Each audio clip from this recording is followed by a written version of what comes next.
हीच ती वेळ, हाच तो क्षण ज्याची तुम्ही आतुरतेने वाट पाहत होतात. ब्रेक संपलेला आहे आणि कॉटन किंग प्रस्तुत खुपते तिथे गुप्तेच्या ह्या दुसऱ्या सीझनच्या पहिल्या भागामध्ये तुमचं स्वागत करतोय तोच पहिला तुमचा अवधूत गुप्ते. मित्रहो, हा दुसरा सीझन सुरू करताना तुम्हाला जितका आनंद होतो ना तितकाच मला देखील होतोय, पण मला थोडं टेन्शन पण आलंय. अहो का 1 वर्ष झालं तरी देखील लोकांच्या प्रतिक्रिया, पत्र, ईमेल्स थांबतच नाहीयेत. गुप्ते, तुम्ही ना प्रत्येक कार्यक्रमामध्ये फेटा घालत जा. नको नको गुप्ते, तुम्ही सूटमध्येच बरे दिसता. अवधूत, अरे प्रत्येक एपिसोडमध्ये एखादं गाणं म्हणत जा ना. दादा, प्रत्येक एपिसोडमध्ये एक नटी बोलवत जा, म्हणजे कार्यक्रम कसा जरा ढासू वाटतो. हे बघा, राजकारण्यांना बोलवत ना की कार्यक्रम खूप पहावासा वाटतो. असं नाही.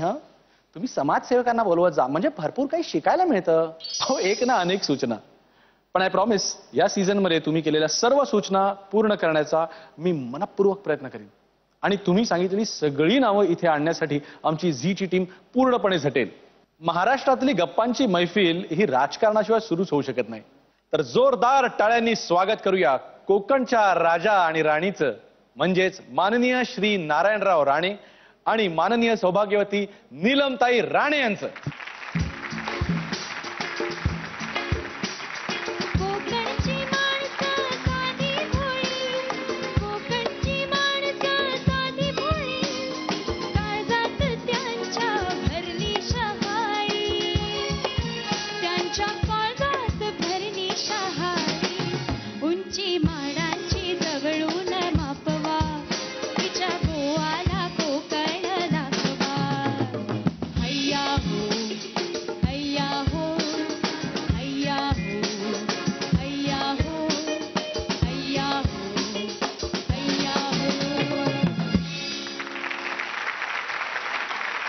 दादा, बहिणी, खुपते तिथे गुप्तेच्या ह्या दुसऱ्या सीझनच्या पहिल्या भागामध्ये तुम्हा दोघांचं खूप खूप स्वागत.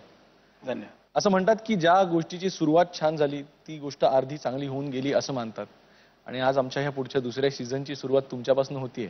मला खूप आनंद आहे. माझी खात्री आहे की येणारा सीझन देखील मागच्या सीझन सारखा जोरदार आणि लोकांना आवडेल, जास्त चांगला जाईल. त्याही पेक्षा जास्त. आमच्या शुभेच्छा. धन्यवाद धन्यवाद. आज आम्हाला तुमच्या बरोबर जोडी म्हणून कोणाला आणावं याबद्दल ज्यावेळेला चर्चा होती त्यावेळेला पहिलं नाव वहिनींचंच होतं. पण त्यांनी आतापर्यंत कधीच अशा प्रकारचा इंटरव्ह्यू केलेला नाहीये. खुपते तिथे गुप्तेच्या सर्व माझ्या रसिक मित्रांना मी सांगू इच्छितो की वहिनींचा डेब्यू आहे आज आणि हे भाग्य खुपते तिथे गुप्तेला लाभलेलं आहे. तर वहिनी, तुमच्यापासूनच सुरुवात करूया. कोकणी माणूस भोळा असतो असं म्हणतात. आत्ताच्या गाण्यात देखील तेच म्हटलं गेलं. तुम्हाला काय वाटतं कोकणी माणसाबद्दल? सांगताय ते बरोबर आहे, पण ह्यांच्या बाबतीत म्हणाल तर हे कठोर आहेत, थोडे खूपच भोळे तसे नाही आहेत. ते आक्रमक आहेत. दादा, तुम्ही लहानपणापासून असेच आहात का हे नंतर नंतर बदलत गेलेले?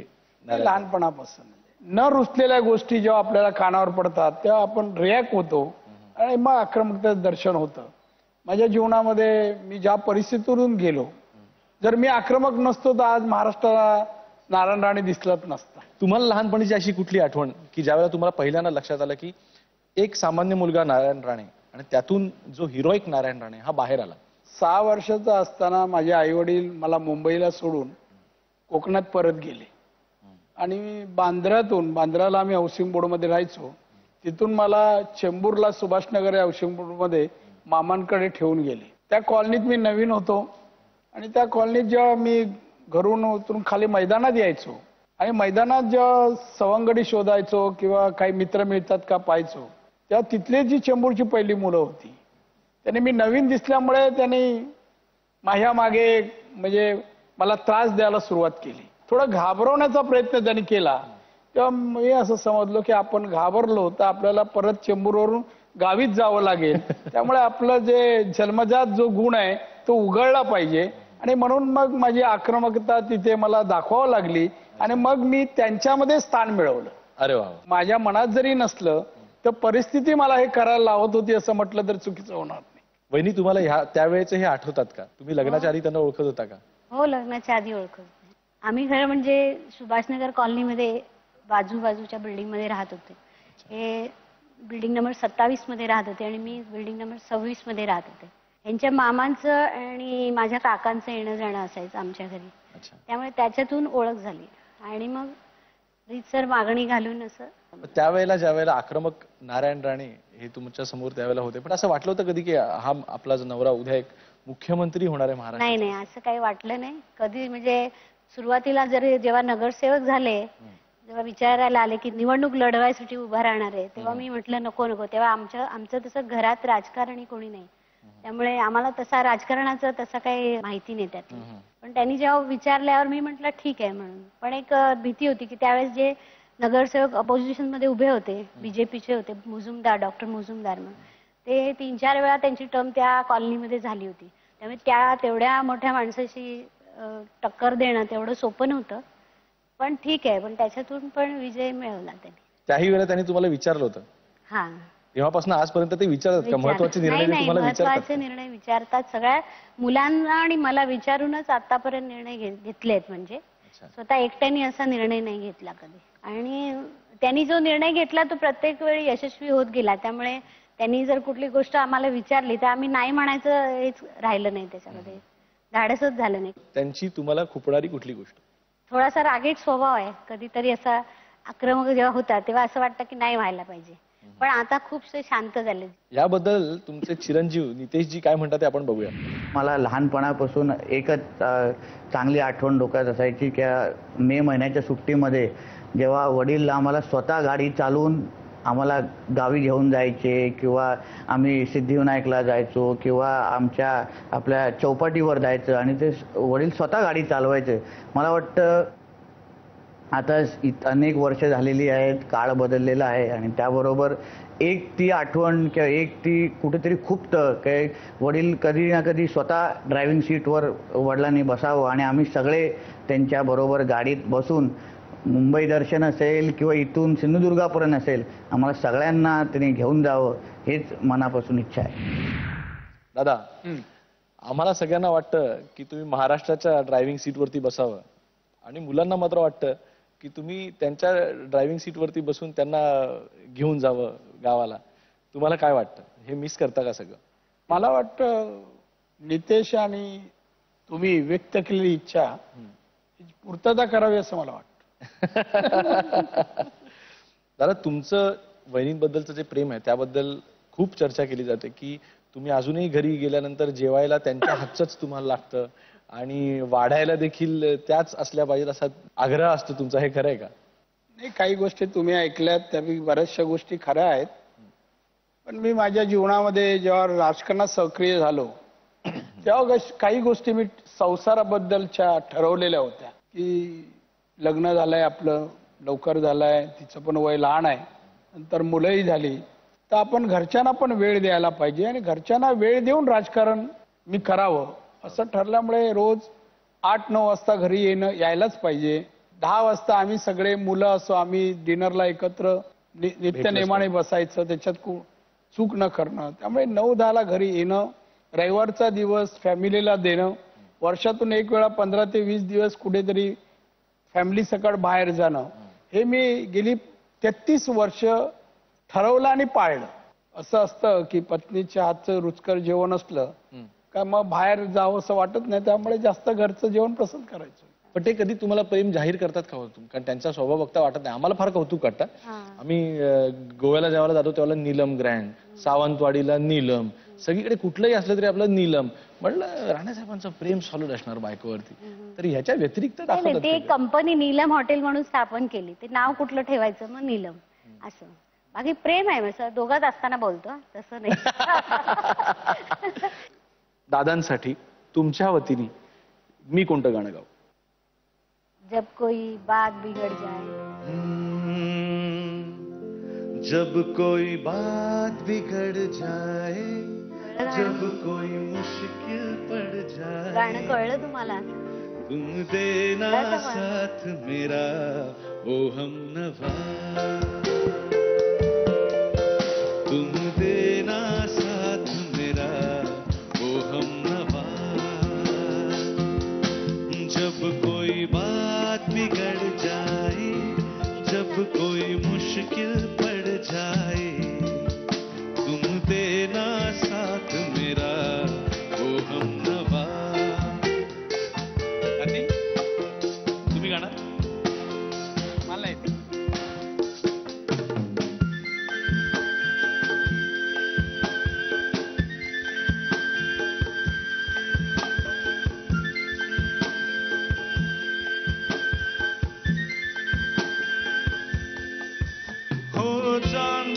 जब तक रात देता है हर कोई साथ, तुम मगर अंधेरों में ना छोड़ना मेरा हाथ।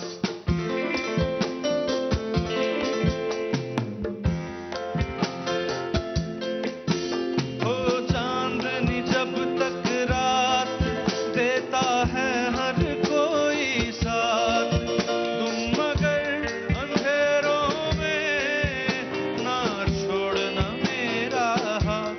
न कोई है न कोई था जिंदगी में तुम्हारे सिवा, तुम मेरा साथ मेरा वो हमनवा, तुम देना साथ मेरा वो हमनवा।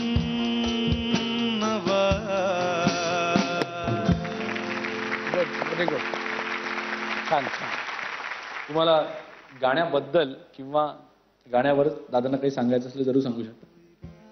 गाण्यातून ते तुम्ही जे गाण्याचा अर्थ तोच आहे की कुठलीही गोष्ट जर बिघडत असेल आयुष्यामध्ये किंवा काहीतरी चुकत असेल काय, तर त्यांनी माझं जर काही चुकत असलं तर त्यांनी वेळोवेळी जसं आतापर्यंत सांभाळून घेतलंय तसं यापुढेही घ्यावं अशी इच्छा.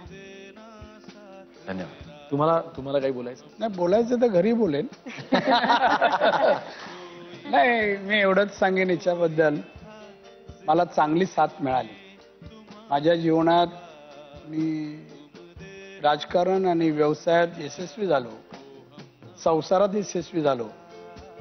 त्यामध्ये फार मोठा सिंहाचा वाटा असं आपण म्हणूया की हिचा आहे असं मला स्वतःला वाटतं. आणि कुठल्याही कुटुंबासाठी किंवा व्यक्तीसाठी स्त्रीची जर साथ असेल, आपल्या पत्नीची साथ असेल, तर त्या व्यक्तीला नक्कीच जीवनामध्ये यश मिळतं या मताचा मी आहे. त्यामुळे घरात एक विचाराने एकमेकावर प्रेम करून जर संसार केला तर नक्कीच आपल्याला जीवनात आनंद मिळतो आणि आयुष्यही वाढतं. त्यामुळे त्याचा अनुभव मी घेतोय. त्यामुळे मी माझ्या यशस्वी जीवनाच्या वाटचालीचं सगळं श्रेय तिला देतो. दादा, थेट तुमच्या राजकीय खुपण्याकडे येतो. आजवरच्या राजकीय कारकिर्दीमध्ये सर्वात खुपलेली गोष्ट?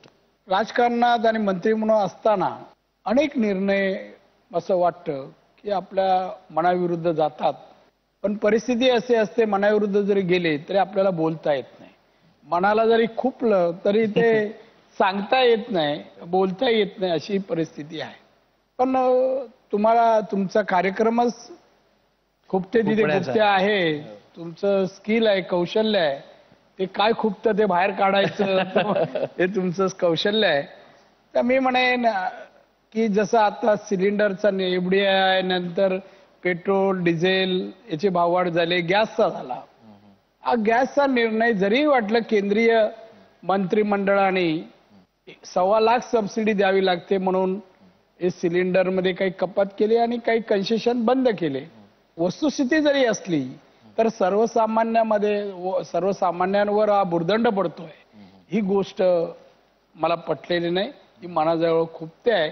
असं हे लेटेस्ट आता जे घडलेला हा निर्णय आहे. ज्या वेळेला तुम्ही त्यानंतर काँग्रेसमध्ये प्रवेश केल्यानंतर बऱ्याचशा आजूबाजूच्या नेत्यांनी ह्यांना मुख्यमंत्रीपद जरी दिलं गेलं तरी देखील ते दुसऱ्या पक्षात गेले म्हणून खूप चिकित्सा केली, खूप समीक्षा केली. ती गोष्ट त्यावेळेला किती खुपली? काय, मी घेतलेला निर्णय, मी विचारपूर्वक घेतलेला निर्णय होता. काही घटनाही मी पक्षात असताना घडत होत्या, पण त्यामध्ये साहेबांचा काही दोष नव्हता.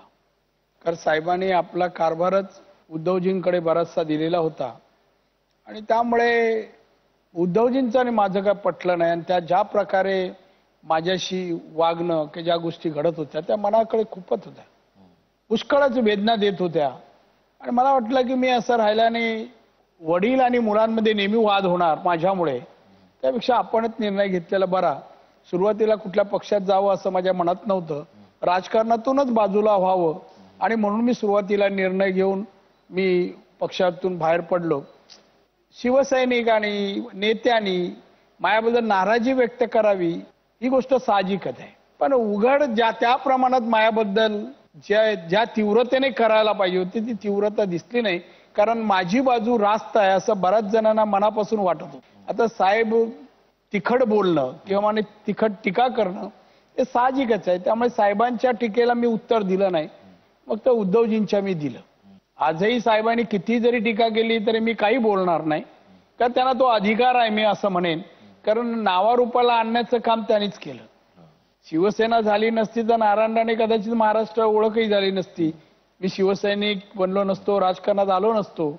मात्र त्यावेळेला बाळासाहेबांनी सगळ्या सिनियर नेत्यांना बाजूला करून मला संधी दिली. महाराष्ट्रासारख्या राज्याचा मुख्यमंत्री हे पद एक ज्युनियर शिवसैनिकाला दिलं आणि त्यांनी मला नेहमी नेहमी अगदी शाखा प्रमुख, नगरसेवक, मंत्री, मुख्यमंत्री, विरोधी पक्ष नेता ही सगळी पदं त्यांनी दिली. त्यामुळे त्यांचं याबाबतीत मी सांगेन त्यांचं चुकलं असं म्हणणार नाही. पण जे काय त्या पक्षामध्ये शेवटी घडत होतं ते माझ्या दृष्टीने योग्य नसल्यामुळे तो निर्णय मी तेव्हा घेतला. पण तरी देखील शिवसेना आज त्यानंतरच्या काळामध्ये ज्यांनी पुढे खूप बदल केले गेले, काही लोक पुढे आली, काही लोक मागे राहिली, बाजूला सारली गेली, या सगळ्यामध्ये शिवसेनेमध्ये पुन्हा एक नारायण राणे मात्र निर्माण होऊ शकला नाही. ही गोष्ट तुम्हाला जुन्या पक्षावरती असलेल्या प्रेमापोटी का असेना खुपते का? तुमच्या मताशी मी सहमत आहे. याचं दुःख आहे की मी असताना शिवसेनेत जो रुबाब शिवसेनेचा होता तो मी इकडे आल्यामुळे रुबाब कुठेच दिसत नाही. अस्तित्वच गमावल्यासारखे सगळे वागतायत. जसं एखाद्या लढाईत पराभव झाल्यावर सैरावैरा सैन्य पळतं, तशीच परिस्थिती आज शिवसेनेची झाली आहे. आणि साहेब थकल्यानंतर किंवा साहेब थोडे बाजूला झाल्यानंतर खरंच शिवसेनेला नेतृत्व शिवसेना प्रमुखांसारखं न लाभल्यामुळेच ही परिस्थिती आहे. आणि एक रुबाबदार विरोधी पक्ष नेता म्हणून जे एक दरारा निर्माण केला होता तो मात्र अनुभवायला मिळत नाही, याचं दुःख आहे. वहिनी, या बाबतीत तुम्हाला विचारावं असं वाटतं की तो जो काळ होता ज्यावेळेला तो फार म्हणजे ह्यांच्या जर का उद्या आत्मचरित्र ह्यांनी लिहिलं तर त्यामधला सगळ्यात मोठा टप्पा आयुष्याचा जो होता ज्यावेळेला त्यांनी काँग्रेसमध्ये प्रवेश केला शिवसेना सोडून, आणि त्यावेळेला दोन्ही बाजूनी क्रिटिसिझम पण झालं, सपोर्ट पण झाला, काही लोक आली, कोण आपली कोण नाही कळत नव्हतं, कोण येतील बरोबर माहीत नसतील. त्यावेळेला एक भार्या म्हणून, एक अर्धांगिनी म्हणून आपल्या नवऱ्याच्या अशा खडतर काळामध्ये तुम्हाला काय काय खुपलं आजूबाजूच्यांचं? तेव्हा माणसातली आधी खरी माणुसकी समजली. कोण आपल्या जवळ आहेत, कोण आपली जवळची माणसं आहेत तसं ती समजली. आणि ज्यांनी ज्यांनी ह्यांच्यावर सुरुवातीपासून ह्यांच्याबरोबर राहिले ते कसे बदललं, स्वभाव बदलला ते त्या काळात भरपूर कळलं. ते फार कठीण होतं, पण त्या काळात बरेच असं कठीण वाटला तो काळ. म्हणजे कसं असतं की शेवटी नेते म्हटलं तरी सुद्धा त्यांचे मित्र असतात. हो, त्यांच्या ज्या मिसेस असतील, बायका असतील, ते तुमच्या मैत्रिणी झालेल्या असतात. हो, तेच तुमचा एक ग्रुप झाला असेल, मग त्याच्यावरती अफेक्ट झाला का? खूपसा झाला ना, मी सांगते खूपसा झाला. कारण हा काँग्रेस पक्ष तसा आम्हाला सगळ्या नवीन ना. इकडे 40 वर्ष काढल्यानंतर इकडची सगळी मंडळी जशी नवीन आणि इकडच्या शिवसेनेमध्ये अगदी कुटुंबासारखं होतं ते सगळं. म्हणजे सगळी एकत्र असायची, कुठल्याही कार्यक्रमाला गेले की त्यांच्या मिसेस सगळ्या असायच्या.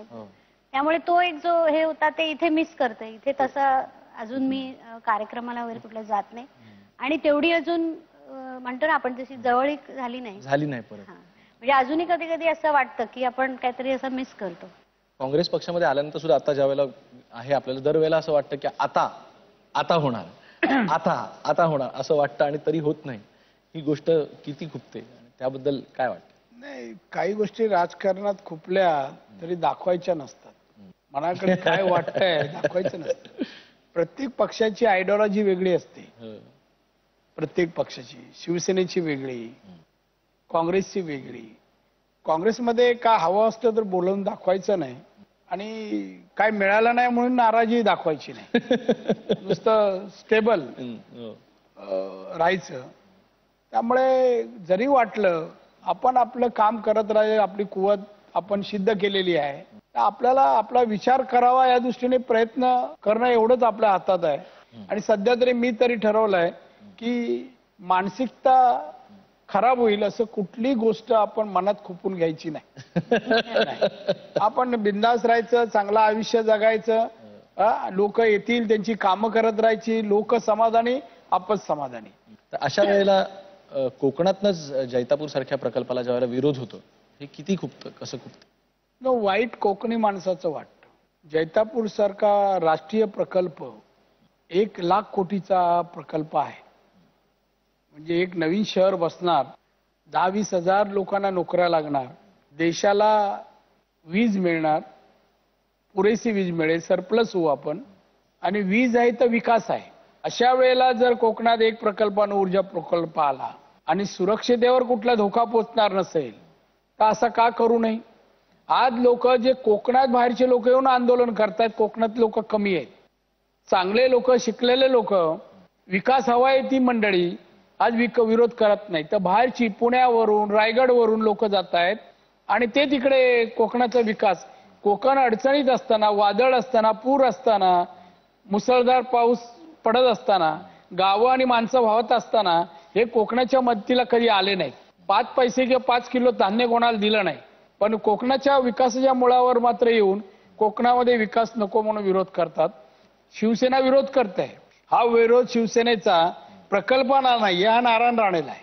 पण त्याचा परिणाम काय होणार?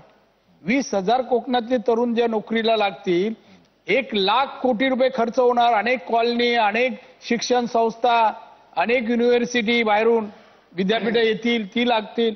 केवढा फरक होईल हो कोकणामध्ये. मी तर उलट कंपनीशी अग्रीमेंट आम्ही करून मी कंडिशन ठेवली आहे की कोकणातली दोन्ही खालच्या तळ कोकणातील जिल्ह्यांना माफक दरात तुम्ही वीज, पुरेशी वीज द्यायला पाहिजे. पहिलं हे मान्य करा आणि मग महाराष्ट्रात देशात वीज घेऊन जा. आणि ते अग्रीमेंट मध्ये मान्य केल्यानंतर 10 लाख रुपये एकर, जिथे 80,000 रुपये एकर होता, 80,000, तिथे 10 लाख रुपये एकर आम्ही या जमिनीचा भाव देतोय.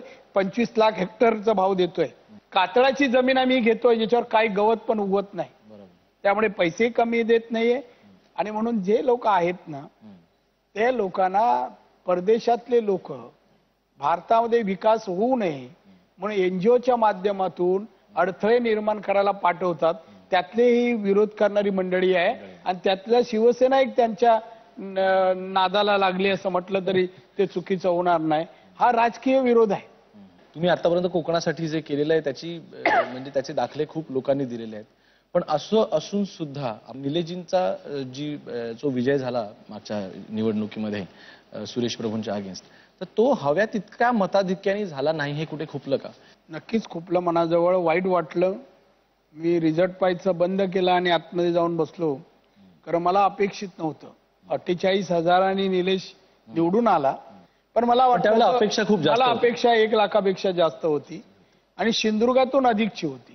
कोकणात कोणी ढुंकून पाहायचं नाही, त्या कोकणाची दखल घ्यावी असं मी नेतृत्व करत असताना माझ्या पाठीमागे लोकांनी उभं राहावं अशी अपेक्षा होती आणि पक्षाने त्याला तिकीट दिली, नारायण राणेंना तिकीट दिली. अशा वेळेला 1,00,000-1.5 लाख मतांनी ते निवडून वन साइड यायला पाहिजे होता.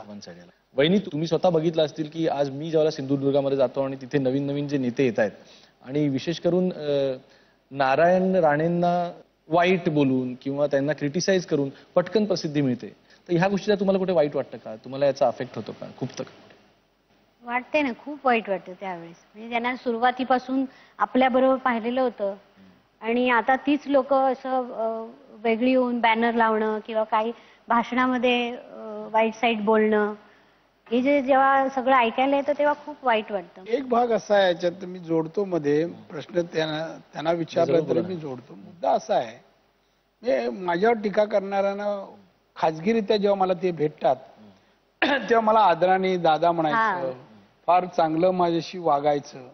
मी तेव्हा प्रश्न विचारले, तुम्ही माझ्याशी इथे चांगले वागता, मान सन्मान देता, सांगता दादा तुम्हीच सगळं केलं, तुमचंच सगळं श्रेय आहे, मग तुम्ही टीका का करता? हे खूप टीका करतात. तेव्हा मग त्यांचं उत्तर असं आहे, ते मजेशीर आहे. म्हणजे दादा, या जिल्ह्यात कोण व्यक्ती आहे की त्याच्या विरोधात बोलल्यानंतर प्रसिद्ध माध्यम दखल घेतील? म्हणे तुमच्या विरुद्ध बोललं का वृत्तपत्रात प्रसिद्धी मिळते, चॅनलवर प्रसिद्धी मिळते, बरोबर, पैसे देऊनही प्रसिद्धी मिळणार नाही, एक तर तुमचं नाव घेतलं तर प्रसिद्धी मिळते. बोलतो तुम्ही राग मानू नका, पण आम्ही माझ्या राजकारणासाठी मला टीका करावं लागते, वाईट वाटू नका. आता काय म्हणायचं अशा लोकांना, किंवा ह्या प्रवृत्तीला काय म्हणावं? म्हणजे आपल्या स्वार्थासाठी दुसऱ्याचं नुकसान झालं तरी चालेल, अशा प्रवृत्ती आज आहेत. या भागामध्ये आपण बघणार आहोत की लोकांना दादांच्या काय काय गोष्टी खुपतात आणि बाहेरच्या लोकांचं खुपणं बघण्याआधी थेट वळूया ते म्हणजे त्यांच्या चिरंजीवांचं खुपणं ऐकूया त्यांच्याबद्दल. 16 वर्षाचा असल्यापासून मी बाबांबरोबर फिरतोय, तुम्ही नेहमी सिरियस असता, तर हे कुठेतरी खुपते किंवा खुपतं, ते कार्यक्रमाचं नाव खुपते तिथे गुप्ते म्हणून खुपते आलं, तर ते सिरियसनेस सगळं काही सोडा आणि हसत खेळत कुठलीही म्हणजे भविष्याची पर्वा न करता की भविष्यात काय होईल आणि काय नाही अशी कुठलीही पर्वा करू नका. आपण कोकणातली लोक आहोत आणि कोकणातली लोक हे उद्याची कधीच पर्वा करत नाही. तर आणि मलाही कधी एवढ्या वर्षात तो अनुभव तुमच्याबरोबर आलेला नाही, पण हे नेमकं तुमचा जो हा असा जो गालावरचा जो म्हणजे तो बोट ठेवून जो गालावर तुम्ही जे विचार करत बसता ते नेमकं इतक्या वर्षापासून मला अजूनपर्यंत अंदाज लागलेला नाही. तर आजच्या कार्यक्रमात तो अंदाज कदाचित गुप्तेना लागेल आणि ते मला सांगतील एवढी खात्री मला या कार्यक्रमाच्या स्वरूपाने वाटते. तुम्ही मजा करा, घरी भेटतो तुम्हाला. सगळ्यात पहिल्यांदा ती पोज काय असते म्हणजे जी ज्याची त्यांना मला म्हणजे ती नैसर्गिक दृष्ट्या येतं बोलता बसताना आम्ही बसताना मी सांगते थोडस असं विचारात असले ना, बऱ्याच वेळा मी असं मार्क केलंय की थोडे विचारात असले ना की ते असे बसणार. आता तीच ऍक्शन नातू सुद्धा करून दाखवतो. म्हणजे त्याला असं विचारलं की आजोबा कसे बसतात, मग तो असं करून दाखवणार. म्हणजे ते त्यांनी सुद्धा हेरली पण ते थोडेसे असे विचारात असले की तसे बसतात, असं एक हे आहे. मग ते खूप असं कधी कधी सारखं पण असं वाटतं विचार कशाला असावे माणसाला. मग कधी कधी गोष्ट तुम्ही म्हणता मग कधी कधी असं वाटतं का की नको एवढं मोठे नेते, पण त्यावेळेला बरं होतं बाबा चेंबूरमध्ये आम्ही होतो तसं. खूप वाटतं, मिस करतो ते. जे सुरुवातीला जे कॉलनीमध्ये राहायचो आमचे ते दिवस होते ते फार मिस करतो. पण कधी कधी वाटतं असं एवढे गुण ह्या माणसामध्ये असल्यामुळे त्याने ते वरच्या ह्याच्यावरच राहावं. त्यांनी सदैव त्यांची कीर्ती अशी वरच असावी. आणि त्याच्या पदावर राहिल्यानंतर ते सगळं तो आपाप दरारा म्हणा तो आता पाहण्याची सवय झाली. त्यामुळे त्यांनी असं नुसतं उदास बसणं तसं नाही आवडत आता. आता बघूया लोकांचं खुपणं काय. या परिसरात पूर्वी फक्त तुमचा आवाज चालायचा आणि आता पाहतात हा जो कर्कश आवाज येतोय त्यामुळे आम्ही इथले रहिवासी आणि मी स्वतः इतका त्रासलो आहे. मी स्वतः हृदयरोगी असल्यामुळे या आवाजाचा मला खूप त्रास होत आहे.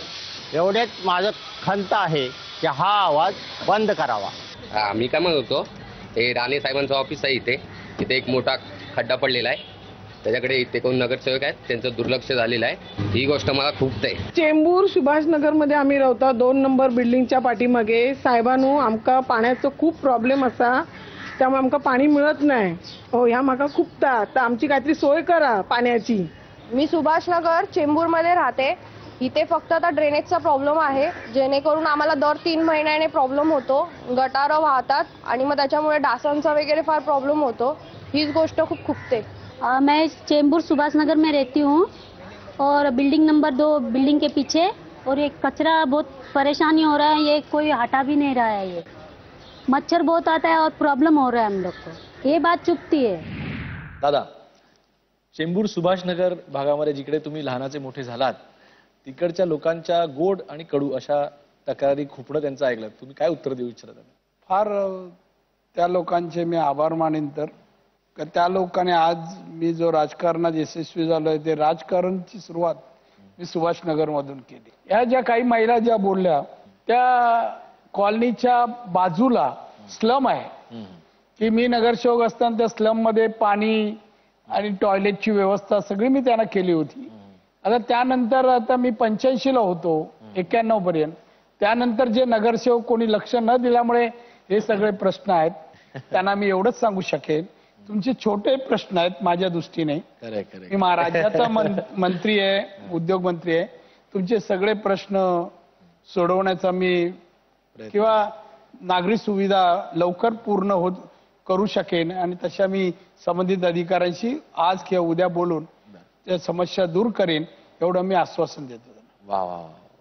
हो बघा, तुम्हाला खुपते तिथे गुप्तेच्या माध्यमातून तुमच्या काही नक्की चिंता दूर होण्याचा प्रयत्न होणार आहे. हे खुपते तिथे गुप्तेचं यश आहे असं मला वाटतं. पण त्यातनंच मला पुन्हा एकदा असं हे सगळं तक्रारी ऐकताना मला वाटलं वहिनींना विचारावं काय हो, म्हणजे ह्यांचं कामच सुरुवातीपासून तक्रारी, म्हणजे जो घराच्या समोर माणूस येत असेल तो काही नाही, फक्त राणेसाहेब तुम्हाला सांगायला आलोय खूप चांगलं काम केलं धन्यवाद एवढं सांगायला फार कमी लोक येत असतील. येणार ती कायम गाराणी घेऊनच येत असणार. या गोष्टीचा कंटाळा येतो का कधी कधी? नाही, कंटाळा तर येतो. सुरुवातीला तशी सवय पण नव्हती एकतर. तेव्हा मग वाटायचं हे काय एवढ्या छोट्या छोट्या तक्रारी पण ही सगळी अशी घेऊन येणार का, असं सगळ्यांनी तक्रारी सारख्या सोडवायच्यात का, दिवसभर हेच आहे का सगळं. पण आता काय नाही, तसं सवय झाली त्या गोष्टीची. तुमच्या माध्यमातून कोणी तक्रारी पोहोचवतो का साहेबांना, जरा सांगा ना. हो, बरीचशी सांगतात, त्यांचा स्वभाव बघून सांगतात कधी कधी. एकदा मी असंच ऑफिसमध्ये बसलो होतो पक्षाच्या, आणि लोक भेटायला लाईन लागली. तेवढ्यात एक जवळ 25-26 वर्षाचा तरुण आला. मला हे पत्र तुम्ही वाचाच. मला अरे एवढी लोक आहे, मग नाही हे वाचलंच पाहिजे असं माझी इच्छा आहे. ठीक आहे बघ, मी वाचलं, तुम्ही हसलो. त्या पत्रात होतं, माझे वडील नाही, आई नाही, मी आता एवढ्या वर्षाचा झालो आहे, माझ्या लग्नाचा खर्च अमुक अमुक आहे, तर तुम्ही मला लग्न करून द्या. इथपर्यंत मजल लोकांची तक्रारीची गेली. जिव्हाळा आहे लोकांचा तुमच्यावर म्हणजे. आता थोडस राजकीय खुपण्याकडे येऊया. लवासाचं तुम्ही जे समर्थन केलं हे काही लोकांना खुपतं, याबद्दल तुम्ही काय सांगाल? ही विकासाच्या दृष्टीचा आहे, कोणी काही टीका करू दे, विकासाच्या. आणि तोडफोड करण्यापेक्षा साध्य करण्यामध्ये माझं जास्त असतं की एकदा एवढा मोठा प्रकल्प येत असेल, त्या प्रकल्पाला मदत करा. इथल्या मध्यमवर्गीयांना, इथल्या लोकांना आपण स्वित्झर्लंड इथे का दाखवू नये पुण्याच्या जवळ. आणि असं जर हिल स्टेशन झालं तर आपल्याला परदेशातली लोक इथे येतील, खर्च करतील, परदेशी करन्सी आपल्या देशाला विकासाला मिळेल. त्यामुळे असा विकास व्हायला पाहिजे. नियम एखादा तोडला असेल, कारवाई करू. म्हणून काय प्रोजेक्ट तोडफोड करायची का? काय नियम तिने आदिवासी जागा घेतली, काय नियम हे केलं, आदिवासी जागा घेतली. आदिवासींची जागा घेतली तर नियम असा आहे की 1974चा कायदा सांगतो की तुम्ही शासनाची परवानगी घ्या. मी रेग्युलाइज करताना मी काय पाहिलं, कायद्यामध्ये कारवाई करू शकतो आणि रेग्युलाइज करू शकतो, कायमी करू शकतो. जे आदिवासी आहेत ज्यांना पैसे मिळाले नाहीत, 2 महिने जाहिरात द्या, एक स्पेशल ऑफिस तयार करा, त्या ऑफिसमध्ये स्टाफ बसवा आणि जाहिरात द्या, कोणाचे पैसे नाही मिळाले इथे या आणि पैसे घेऊन जा, कागदपत्र दाखवून. एकही माणूस आला नाही. हे जे बोंब मारत होते ना, आदिवासी पैसे दिले नाही, अमुक नाही, 2 महिने प्रांत आणि तहसीलदार बसले, बोर्ड लावून कोणी आले नाही. आणि म्हणून जेवढ्या तिथे नियमबाह्य गोष्टी झाल्या होत्या त्या मी रेग्युलाइज करून दिल्या. सरकारने माझ्या अध्यक्षतेखाली कमिटी नेमली आणि मी सगळ्या गोष्टी रेग्युलाइज केल्या. आतापर्यंत आपण सामान्य माणसाचं खुपणं त्यांच्यापर्यंत आणले, पण आता एका नेत्याचं खुपणं देखील आपण आता बघूया की त्याला दादा काय उत्तर देतात. आजचे महाराष्ट्राचे उद्योग मंत्री नारायण राणे त्यांनी जवळजवळ 42-43 वर्ष शिवसेनेमध्ये काम केलं. एक साधा शिवसैनिक, शाखा प्रमुख, नगरसेवक, बेस्ट समितीचे अध्यक्ष, दुग्ध विकास मंत्री, महसूल मंत्री आणि मग राज्याचे मुख्यमंत्री. ही इतकी पदं भोगल्यानंतर देखील नारायण राणे यांनी शिवसेना सोडली ते खुपतंय. ज्या शिवसेना प्रमुखांनी आम्हाला घडवलं, ज्यांनी आम्हाला एखाद्या झोपडपट्टीतून किंवा एखाद्या अन्य साध्याच्या गोष्टीतून अगदी मुख्यमंत्रीपर्यंत नेऊन बसवलं ज्या नारायण राणेंना, ते नारायण राणे ज्या दिवशी शिवसेना प्रमुखांना धृतराष्ट्र बोलले आणि मातोश्रीवरती मिठाई पोचवली असे बोलले, ते खुपतंय, ते दुखतंय. अनेक लोक शिवसेना सोडून गेले, पण शिवसैनिकांच्या वरती हल्ले नाही झाले, हातपाय नाही तोडले, डोके नाही फोडले, खून नाही झाले. पण हे नारायण राणे साहेबांनी करण्याचा प्रयत्न केला, त्याचं दुःख वाटतंय, ते खुपतंय. 2007च्या विधानसभेच्या निवडणुकीमध्ये आपण 5,000 कोटीचं कोकणाच्या विकासासाठी पॅकेज जाहीर केलं. त्यातला एक दमडा पण तुम्हाला मिळाला नाही हो कोकण विकासाला. म्हणजे आधी तुम्ही जाऊन त्या ठिकाणी काँग्रेसमध्ये, राष्ट्रवादीमध्ये बसून फक्त कोकणाच्या विकासाच्या भुलथापा देत आहे, ते खुपतंय साहेब, ते दुखतंय हो. ज्या शिवसेना प्रमुखांनी प्रचंड विश्वास ठेवला त्या शिवसेना प्रमुखांचा आपण विश्वासघात केला, साहेब ते खुपतंय. दादा, रामदास कदम माझ्या राजकीय काही निर्णयांबद्दल किंवा वागण्याबद्दल त्यांच्या मनात अनेक गोष्टी खुपतायत, ही आनंदाची बाब आहे. पण जो निर्णय घेताना माझ्या बरोबर हे महाशय होते, माझ्या भित्री बंगल्यावर होती आणि मी तुझ्या बरोबर येतो सांगून गेले. त्यानंतर बोलले मी फक्त गावी जाऊन खेडला येतो. आणि खेडून परत येताना मध्ये जो काय फोन झाला की विरोधी पक्ष नेतेपद तुम्हाला देऊ, आणि त्याच्यामुळे विचारात परिवर्तन झालं, त्यामुळे आज ते माझ्या बरोबर नाहीत, तिकडेच आहेत. आता कोणाच्या मनात काय खुपतं त्याचा विचार त्यांनी करावा. माझे मित्र होते ते आता मित्र नाही आहेत आणि आता योग्य मार्ग न मिळत असल्यामुळे घुटमळत आहेत आणि त्यामुळे त्यांच्या मनात खुपतंय. त्यांना कुठे मार्ग नाही, जायला नाही, राष्ट्रवादी नाही, बीजेपी नाही, MNS नाही, कोण घ्यायला तयार नाही. शेवटी कुवत लागते ना. आज बाजारात मी असलो आणि हे असले तर मला त्याला असला माल नको, कोकणातला हा माल चालत नाही. आपण सगळे चला, आज डिमांड आहे ती गोष्टी गोळी. त्यामुळे ह्याने या गोष्टी सांगू नये. पण ह्या गोष्टी तुम्ही आता हे जे बोलले खुपलं, दोन गोष्टीने माणसाच्या मनात खुपतं. एक प्रेमापोटी किंवा आक्षापोटी. ते आक्षापोटी आहे, हे प्रेम नाहीये, हे मनात खुपतं. नारायण राणे आजही मंत्री आहे, आजही त्याचा रुबाब आहे, आपण कोण नाही आहोत. त्यामुळे एक आहे, तुमच्या अंगावरचे कपडे मी घातले म्हणून माझ्या अंगात गुण येत नाही हो. ते तुमच्या खुर्चीवर मी बसलो म्हणून मी गुप्ते होऊ शकत नाही. गुप्ते ते गुप्ते, राणे ते राणेच.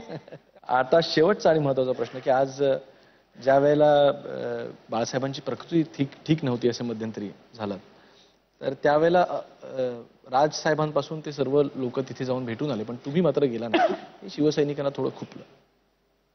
नाही, शिवसैनिक सगळे संपर्कात आहेत, पण तुम्ही ते भेटायला साहेबांची विचारपूस करतात आणि मीही त्यांच्याद्वारा साहेबांची तब्येतीची चौकशी आणि अगदी डे टू डे माहिती घेत असतो.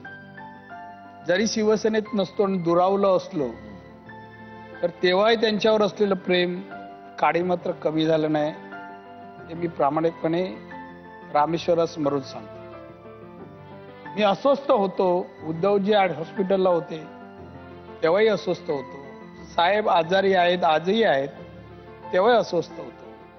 मी जाण्याने त्यांना काय वाटेल बाकीच्या ना तिथल्या घरातल्या, तो प्रसंग कसा असेल यावर मी चलबिचल असल्यामुळे तेव्हा मी तसा निर्णय घेतला नाही. आता आजारी आहेत, मी रामेश्वराला प्रार्थना करीन त्यांना दीर्घ आयुष्य आणि उत्तम आरोग्य, किंवा आजारपणातून ते बाहेर येऊत, परत पूर्वीसारखं शिवसेनेचं नेतृत्व करावेत, अशाच मी ईश्वराकडे प्रार्थना करीन. पण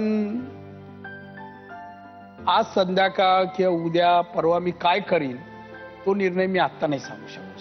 कदाचित जाईनही, पाहिनही, भेटेनही. जरूर.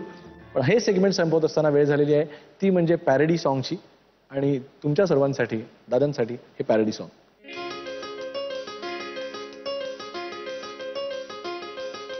सोनिया तुमने क्या किया, रानी जी मैंने क्या किया, सोनिया वर्षा का क्या हुआ, रानी जी जाने दो जो हुआ, कब तक करूं मैं यूं इंतजार, मैंने कहा ना अगली बार, मैंने कहा ना अगली बार, ए सोनिया तूने क्या किया, रानी जी मैंने क्या किया,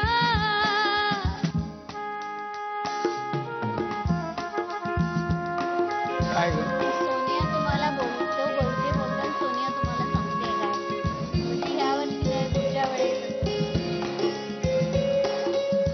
कितने दिन साथ हूँ कह ना सकूंगा, वर्षा बगैर मैं रह ना सकूंगा, तुमको संभालू ये मेरा जिम्मा, मैं हूँ तो सब है इतना समझना, पार्टी में रहना मेरा मैडम आपके हाथ है. बघा काय करायचं ते. मैंने कहा ना अभी नेक्स्ट CM आप है, अच्छा तो फिर कभी ला ला ला ला आओ वहाँ, ला ला ला ला, मैंने अभी ला ला ला ला ला, बोला कहा, ला ला ला ला. सोनिया तूने क्या किया, रानी जी मैंने क्या किया, ओ सोनिया ये तूने क्या किया, रानी जी जाने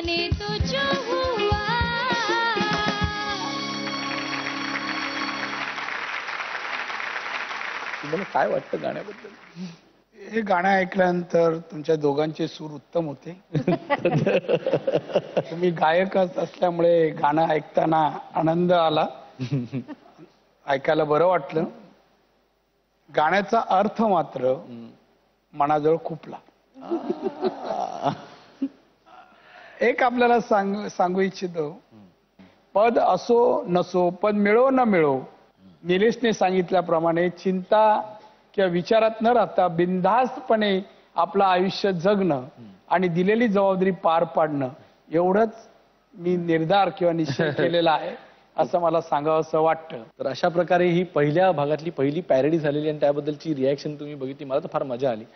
पण बघूया पुढचा मात्र जो सेगमेंट असणार आहे आणि शेवटचा सेगमेंट असणार आहे, ज्यामध्ये दादा कुणाला फोन लावतायत याकडे तुमचे आणि माझे दोघांचे डोळे लागलेले आहेत. वेळ झालेली आहे ती रॅपिड फायरची. रॅपिड फायरमध्ये दादा मोजकेच 4 ते 5 प्रश्न असतात आणि ते रॅपिड फायर रॅपिड स्पीडनी दिले जातात आणि त्या स्पीडनी उत्तर अपेक्षित आहेत. दादांपासून सुरुवात करूया. तुमच्या शैलीत राजकारण करू शकेल असा तुमचा वारसदार कोण, निलेश का नितेश? दोन्ही. राणेंच्या यशात मोठा वाटा कोणाचा, सिंधुदुर्गचा का चेंबूरचा? सिंधुदुर्ग. राणेंना सगळ्यात जास्त जबाबदारी कोणी दिली, शिवसेनेनी का काँग्रेसने? शिवसेनेने दिली. आवडते मुख्यमंत्री कोण, अशोक चव्हाण का पृथ्वीराज चव्हाण? पृथ्वीराज चव्हाण. आणि आवडते विरोधी नेते राजसाहेब ठाकरे का उद्धवसाहेब ठाकरे? राज ठाकरे. आणि आता वेळ आलेली नीलमताईंच्या रॅपिड फायरची. आवडता बंगला, वर्षा की स्वानंद जो तुमचा स्वतःचा बंगला आहे? स्वानंद. चांगला विरोधी पक्ष, शिवसेना का मनसे? मनसे. राणे साहेब अधूनमधून गाणं गुणगुणतात, हो किंवा नाही? कधी कधी. तुम्ही राणे साहेबांवर कधीच रुसला नाहीत, हे खरं का खोटं? चूक. जोरदार टाळ्या. आणि अतिशय छान प्रकारे ह्या रॅपिड फायरला दोघंही पती पत्नींनी उत्तरं दिलेली आहेत. पुढचा राऊंड म्हणजे फोन राऊंड. आणि आता मला उत्सुकता आहे की मी हा फोन दादांच्या म्हणजे नारायणरावजी राणे यांच्या हातात देतोय आणि ते कुणाला फोन लावतायत आणि ते त्यांच्याशी काय बोलतायत हे आपण बघूया. दादा. थँक्यू.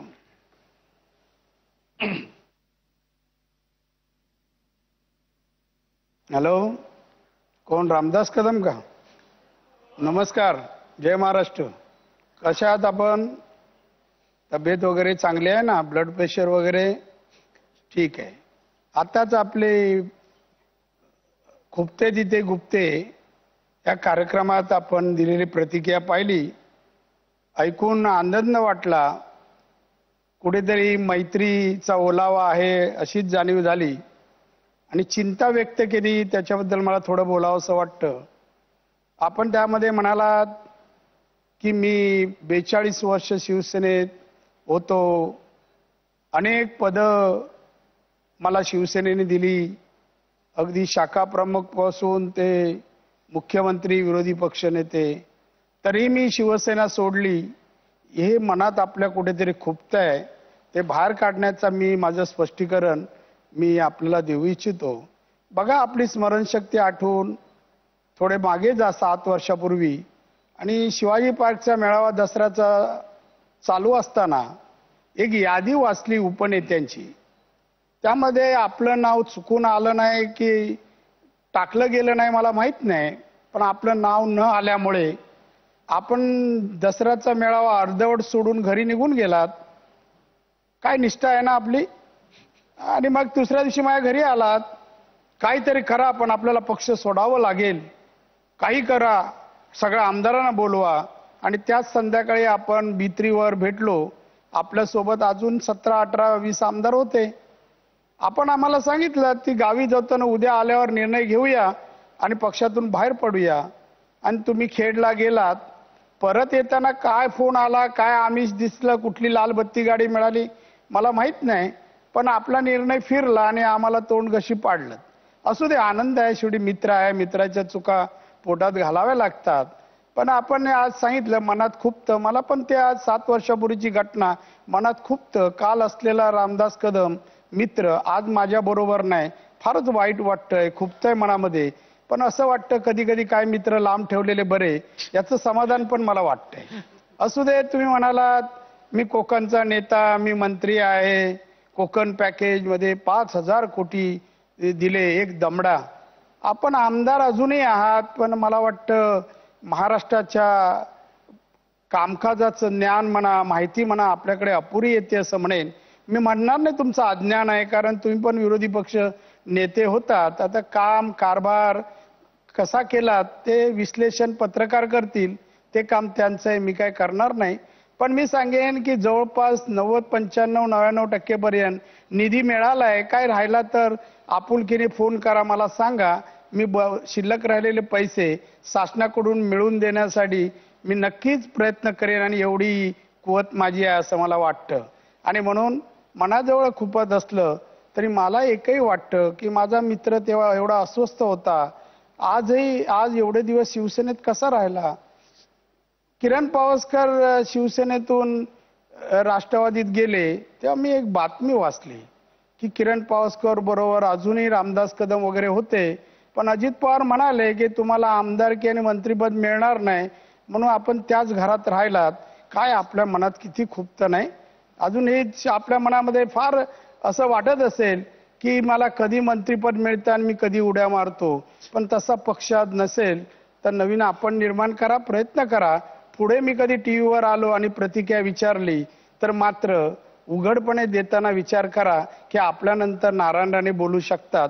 त्यामुळे आजचा फोन करत असताना आपल्याला मात्र दीर्घ आयुष्य आणि उत्तम आरोग्य मिळो, आणि असंच अशीच भावना मायाबद्दल व्यक्त करत राहावं अशी परमेश्वराकडे प्रार्थना करतो. फोन ठेवतो हा मित्रा. आता वहिनी, तुम्हाला पण फोन लावायचा. हॅलो निलेश, आता तुझी प्रतिक्रिया पाहिली, फार छान बोललास तू. वडिलांबद्दलचं तुझं मत तू सांगितलंस, ऐकून फार बरं वाटलं. असा सडेतोड बोलणारा दोन मुलांपैकी एक आहे याचा अभिमान वाटला. कारण नितेश किती झाला तरी तो तुझ्यापेक्षा थोडा सिरियस आहे पण बोलण्या बाबतीमध्ये. पण तू जे काय बोललास ते मनापासून बोललास. धन्यवाद.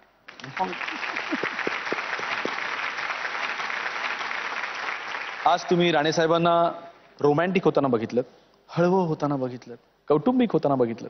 नीलमताई आज या निमित्ताने प्रथमच महाराष्ट्रातल्या रसिक प्रेक्षकांसमोर आल्या.